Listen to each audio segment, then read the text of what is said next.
Adam and Eve, as we heard, were greatly favored by God. The pinnacle of the creation, the greatest creature that God made. They were favored by God. They were made for each other, by God, made for each other. They had the Garden of Eden, and they could do anything, eat of anything in the Garden of Eden except from the one tree. So it was all there, laid out before them, and they blew it.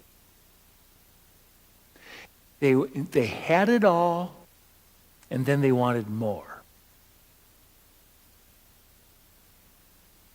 And what they did was that they didn't want to just be in relationship with God. They wanted to be God. If you eat this apple, you can be like God.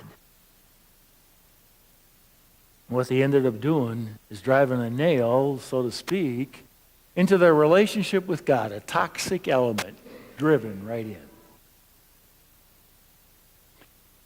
And then there's Jesus. Jesus was greatly favored by God. Right, if you look in the Bible, right before today's passage, Jesus is being baptized in the Jordan. And he comes up out of the water, and the clouds open, and you hear this voice, "This is my beloved Son. My favor rests on him." Favored by God.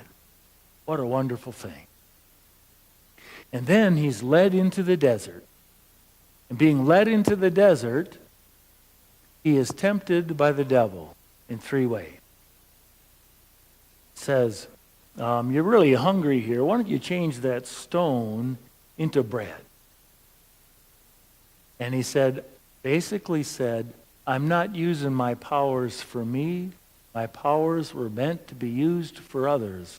I'll wait until I can get some bread. So he denied immediate gratification and didn't want to be selfish, self-centered in that way. The next one was that he was on the parapet of the temple, and he said, "Oh, just jump it off. If you are the Son of God, God will catch you. So let's test him and see if that works." Not that we would do anything like that. So he said, "No, I'm not going to test God. I'm going to trust God. I'm not playing games with him, and he with me. I'm trusting in my relationship. I'm not going to test it. Why would I?" The last part says, well, if you bow down to me, the devil says, and then you can have all this power over people. And Jesus says, you serve one person. It is the Lord God, and God is the one with the power. I'm not going to do it. So unlike Adam and Eve, he drove no nail into his relationship with God. He kept that relationship going and trusted him and looked to him in all things. Driving a nail into him will be done later, the crucifixion, as we all know. And then there's us. We, too, are greatly favored by God because we, too, are the pinnacle of his creation. Each one of us, a son and daughter of God. And when we were born, it's just like when we see newborns today. Aren't they innocent? You just look at them and marvel at the new life, and they're completely innocent in everything. We all looked that way, didn't we? Not that we remember, but the parents, you were so innocent when you were a child, they might say that. And then we blow it too sometimes, don't we? We are all tempted, and sometimes we give in to that temptation. And it's not to our benefit. For example, sometimes we give in to overindulgence. And we just take the natural thing of wanting to eat good food or drink or whatever it is we're overindulging in. And it's like, I need some comfort, so I'm going to go here for some comfort. And we find out it's not comfort, that we feel sluggish. For example, if we're eating, we feel sluggish. And then If we do it enough, we're going to feel bad about ourselves, and we're going to hate our bodies, and we're going to hate the good natural tendencies that God puts into our bodies. And every time we do that, we, in a sense, drive a nail into our own lives, don't we? Or it might be that we're kind of into power. It's like, well, how can I be into power? I got no power. Well, every one of us has some power or wants to have it in a relationship. And so let's just say we get into an argument with somebody. And it gets to the point where I'm not working for a solution. I'm working for the last word. I want to win the argument.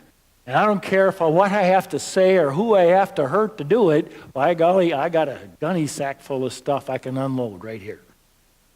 That ever happen? Sure it does. So, we working for power rather than for a solution. And every time we do that,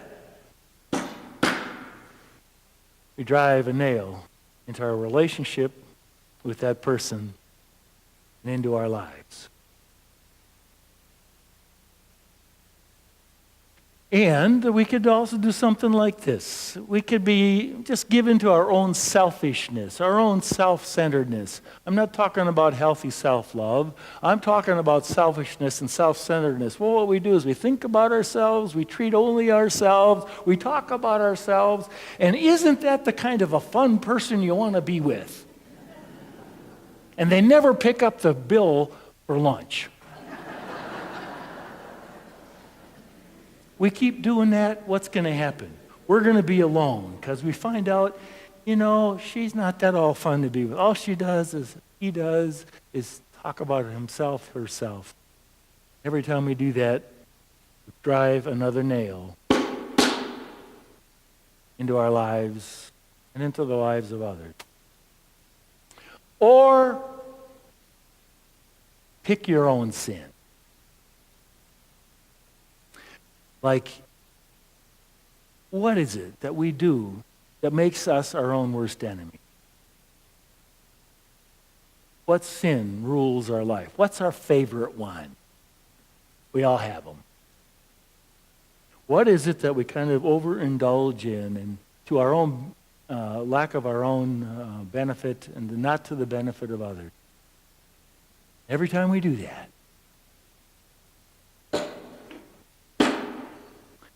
we drive a nail into our lives. As we keep doing that, we end up carrying a heavier burden in our cross of life. And we do it to ourselves, don't we?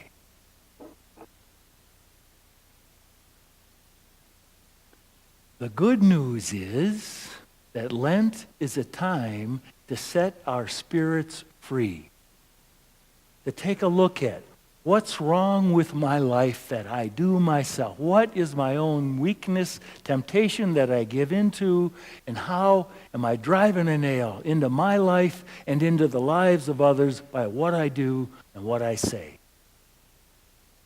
And through our Lenten practices then, we are encouraged to take those nails out through more discipline. They're harder than I thought. Well, it is hard, isn't it? And maybe be a little harder discipline during this time so we can break the compulsion or the addiction that we're in, the bad habits, the bad actions. Take them out.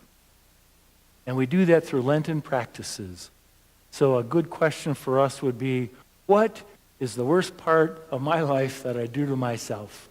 And what's a good antidote for it? Some practice that I can do during Lent. Maybe it's a prayer, more prayer. Maybe it's a different kind of prayer. Or maybe it's more generosity. Or maybe it's zipping it. What is it? What is it that we can do? And it's more than just giving up bonbons. I'm going to give up bonbons during Lent. Oh, isn't that nice? What's that going to do? Well, it's something hard, so, I can just say I'm doing something. What are we doing that's going to change our lives? That's the invitation for Lent, to move towards life. And Jesus was faithful to God even while he was being nailed to the cross. And God the Father brought him to resurrection joy. And he will do the same for us. And as we walk through this season of Lent, doing some practices which might bring us closer to God, closer to other people, and at peace with ourselves, by God's grace, he can bring us to resurrection joy. So to help with that journey, we're going to give you a cement nail. It doesn't have a point on it, so it won't wear a hole in your pocket. So I invite you to carry that with you during the season of Lent. Well, number one, that we all might be reminded that there are things that we do that nails us down, and that we can get rid of it. That it might remind us also to be faithful to our Lenten practices and to be faithful to our God.